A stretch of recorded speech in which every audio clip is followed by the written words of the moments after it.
আসসালামু আলাইকুম, সবাই কেমন আছেন? আশা করি সবাই অনেক অনেক ভালো আছেন। আজকে আমি তৈরি করব হোটেল স্টাইলের চারকোনা পরোটা। এইভাবে পরোটা বানানো যেমন সহজ, খেতে হয় তার থেকে বেশি মজা।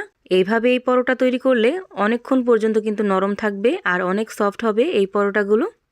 এই প্রসেসে এই পরোটাগুলো তৈরি করলে প্রত্যেকটা পরোটা একদম বেলুনের মতো ফুলকো ফুলকো হবে।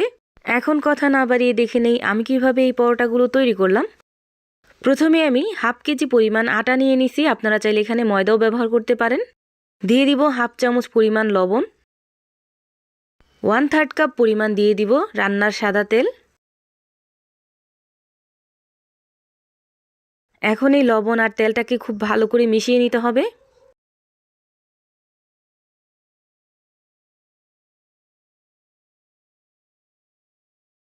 এই পর্যায়ে এসে আপনারা 2 হাত দিয়ে খুব ভালোভাবে এইভাবে আটাটাকে মেখে নেবেন। এতে করে আটাটা কিন্তু অনেকটাই সফট হবে। এভাবে আমি 2 থেকে 3 মিনিট পর্যন্ত আটাটা খুব ভালো করে মেখে নেব।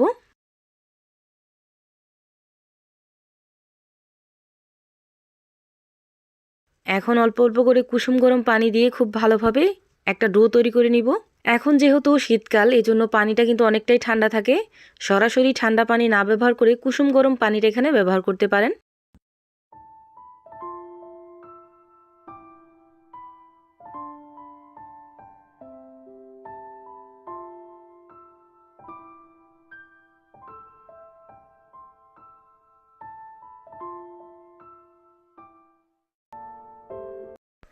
এভাবে আমি আটার ডোটাকে মেখে নিছি। আর আটার ডোটা এইভাবে যখন মাখবেন, তারপরে সামান্য পরিমাণ তেল দিয়ে আবার খুব ভালো করে মেখে নিতে হবে।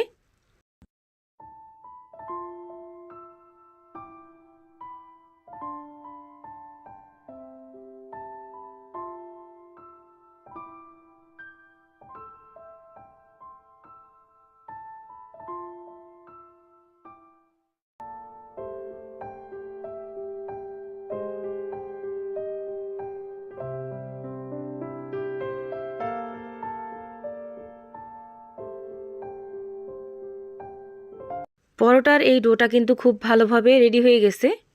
এখন আমি এখান থেকে ছোট ছোট লেচি কেটে নেব। আপনারা আপনাদের পছন্দ মতো লেচিগুলো কেটে নিতে পারেন। পরোটাগুলো তৈরি করার আগে 1.5 চামচ পরিমাণ কর্নফ্লাওয়ার আর 2 চামচ পরিমাণ রান্নার সাদা তেল খুব ভালো করে গুলিয়ে একটা সাইডে রেখে দেব। এই মিশ্রণটা পরোটা তৈরি করার জন্য দরকার হবে, এজন্য এটা আগেই তৈরি করে রেখে দেবেন। চাইলে এখানে আটা আর রান্নার সাদা তেল দিয়েও এই গোলাটা তৈরি করে নিতে পারবেন। এখন আমি পরোটাগুলো তৈরি করে নেব।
এভাবে আমি সবগুলো পরোটার চারকোনা শেপ করে নিয়ে নিছি।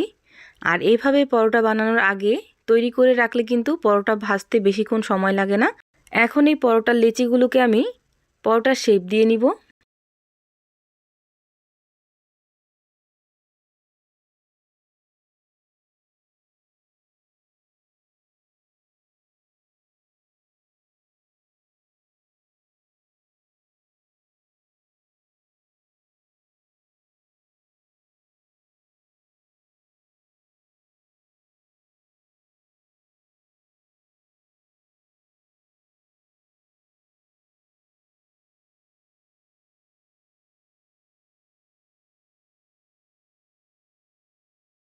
এইভাবে আমি পরোটাটাকে বানিয়ে নিছি। আপনারা যদি আরেকটু মোটা করতে চান রাখবেন, আর যদি আরও পাতলা করতে চান তাহলে করে নেবেন।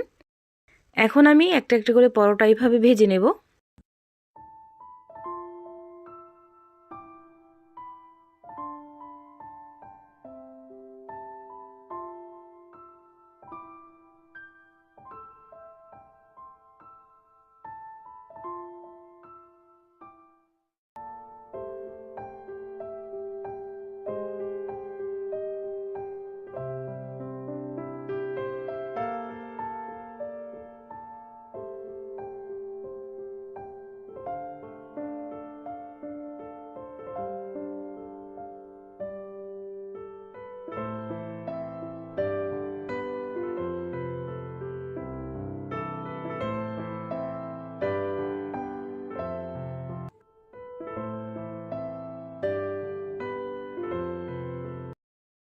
আমার এই ভিডিওর কোনো অংশ যদি আপনাদের কাছে ভালো লেগে থাকে তাহলে লাইক, কমেন্ট অ্যান্ড শেয়ার করতে ভুলবেন না।